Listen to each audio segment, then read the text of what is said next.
Assalomu alaykum azizlar. Bugun sizlar bilan 6-sinf texnologiya fani robototexnika bo'limining 5-amaliy mashg'uloti motorni dastur yordamida boshqarish mavzusi bilan tanishamiz.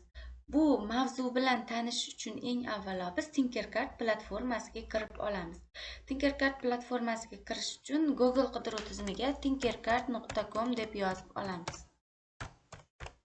Agar bu saytdan siz birinchi marotaba foydalanayotgan bo'lsangiz, ro'yxatdan o'tib olishingizga to'g'ri keladi.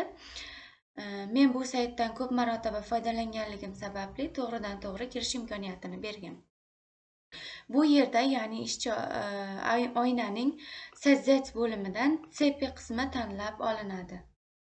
Bu yerda sizga, ya'ni CP qismida sizga motorni boshqarish uchun kerak bo'ladigan konstruktorlar, ya'ni ko'rib turganingizdek bu yerda konstruktorlar va chap tomoningizda ishchi maydon hosil bo'lgan, ya'ni amaliy mashg'ulotni bajarishingiz uchun. Avvalambor bizga motorni boshqarish, ya'ni motorni dastur yordamida boshqarish uchun Arduino Uno platasini olamiz. Arduino Uno platasini olamiz. Maket plata olamiz bir dona. Maket platani joylashtiramiz va bizga kerak bo'ladi rezistor, bir dona rezistor, uni joylashtirib olamiz. Xuddi shu tartibda bu yerdan istalgan shaklingizda burib olishingiz mumkin. Bu holatda burib uni joylashtirib olamiz. Ya'ni bu yerga joylashtirib olamiz. Va undan so'ng olamiz biz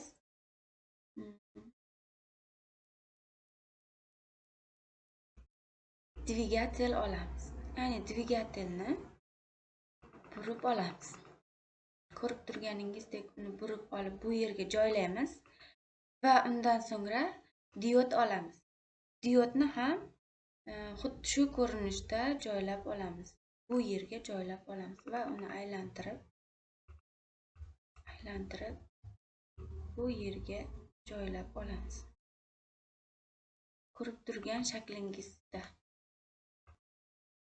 Va undan so'ngra bu yerda u yo'q ekan va men bu yerdan VC'ni tanlab olamiz. VC'ni tanlab olganimizda bizga bu yerda tranzistor kerak bo'ladi. Mana ko'rib turganingizdek tranzistorni joylab olamiz. Bu yerga joylab olamiz. Mana azizlar, uni joylab oldik. Endi buni Arduino Uno bilan simlar bilan bog'lab chiqamiz. Birinchi o'rinda biz bu yerda 9-pindan sim olib, rezistorning oyoqchasiga joylab olamiz. Ya'ni bu yerga joylab olamiz. Va keling azizlar, buning rangini sariq rang bilan belgilab olamiz.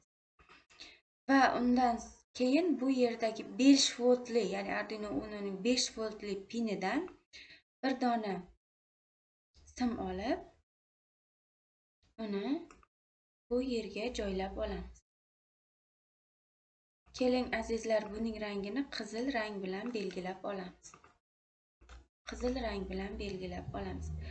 Albatta bu yerda qizil rang bilan belgilab oldik va buni ham biriktirib olamiz. Va buni bu yerga biriktirib olamiz. Va undan so'ng bu yerdan tokni chiqarib, ya'ni simni chiqarib, rezistorning oyog'iga, ya'ni oyoqchasiga bog'lab olamiz. Uni to'g'rilab olamiz. Va keyingi qiladigan ishimiz JND oyoqchasidan, ya'ni pindan bir dona sim chiqarib, uni manfiy qatoriga joylab olamiz. Keling azizlar, buning rangini qora rang bilan belgilab olamiz.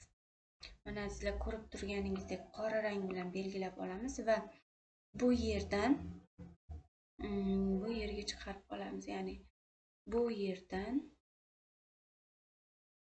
bu yerga o'tkazib olamiz. Ko'rib turganingizdek va bu yerdan ham bu yerga biriktirib olamiz.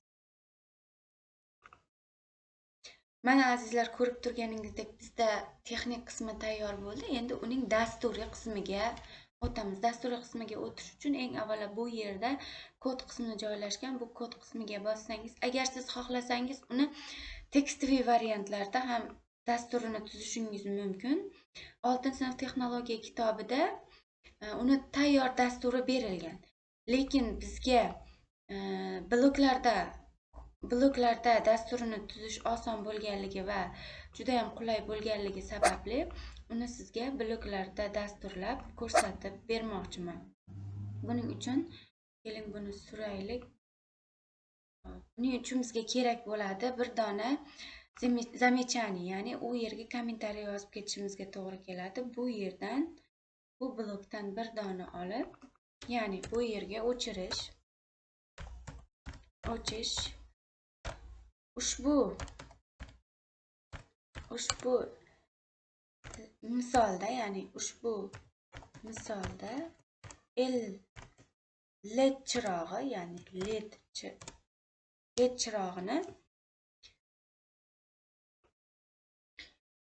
chirog'ini o'chishini ko'rsatish, ya'ni LED chirog'ini, ya'ni yoqib yoki o'chirishini ko'rsatish. Bu yerga kommentariy yozsangiz ham bo'ladi, istasangiz yozmasangiz ham bo'laveradi. Va undan so'ngra biz bu yerda upravleniya bloklaridan sciotit blogidan bir dona olamiz va bu blokka biz bu yerga, ya'ni 5 sekund kutishini hisobdan, ya'ni bu yerdan ko'rib turganingizdek bu yerda hozir ko'rsatib o'taman. 5 voltli pindan chiqayotganligi sababli bu yerga 5 raqamini yozamiz va 5 dan 0 ga qadar va u eng yuqori tezligi 255 bo'lsin, ya'ni uning eng yuqori tezligi.